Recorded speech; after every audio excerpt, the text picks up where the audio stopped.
Greater Manchester millennium centre Oldham में नकाश memorial volleyball tournament का इनेकाद किया गया, जिसमें बरतानिया भर से 12 टीमों ने शिरकत की। टूर्नामेंट में आजाद कश्मीर के साबिक वॉलीबॉल खिलाड़ी मोहम्मद यासीन रखियालवी, पाकिस्तान वॉलीबॉल टीम के साबिक कोच सरदार फारूक, काउंसलर नवीद चौहान और पाकिस्तान आर्मी के साबिक खिलाड़ी उस्ताद रशीद ने हुसूसी शिरकत की। शुरका ने मीडिया से गुफ्तगू करते हुए कहा कि वॉलीबॉल हमारी सकाफत का हिस्सा है। ये देखकर बहुत अच्छा लगा कि इस जनरेशन ने खेल को जिंदा रखा हुआ है। यहाँ पैदा होने वाली जनरेशन को भी इस खेल से जोड़ने की जरूरत है।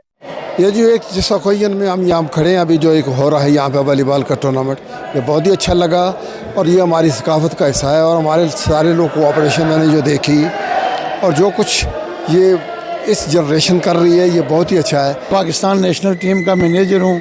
मुझे यहाँ देखकर बहुत खुशी हुई कि हमारे ये बहुत सारे लड़के वो हैं जो मेरे साथ खेले हैं और मुझे यहाँ इन सब से मिलने का मौका इस टूर्नामेंट की वजह से मिला। The whole point of doing this is to invite teams from all over the country to participate and to show people that we can unite together from different communities and come together to play this tournament. ये tournament हम सालों साल करवाते हैं और पूरे UK से अच्छी टीमें आती हैं इधर एशियन और अवाम इंजॉय करती है।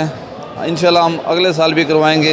Happy Singh volleyball club Birmingham ने सनसनीखेज मुकाबले के बाद Azad Jammu Kashmir volleyball club Oldham को शिकस्त देकर टाइटल अपने नाम किया, जबकि मेजबान टीम ओल्डहम वॉलीबॉल क्लब को क्वार्टर फाइनल में बाहर होना पड़ा। मेहमानान ने हुसूसी मोहम्मद यासीन रखियालवी, उस्ताद रशीद और सरदार फारूक ने जीतने और हारने वाली टीमों के खिलाड़ियों को मेडल पहनाए, जबकि उन्हें एजाजी शील्ड्स भी पेश की गई। जीतने वाली टीम को इनामी रकम से भी नवाजा गया। मोहम्मद नदीम इरशाद, JK न्यूज़, ओल्डहम।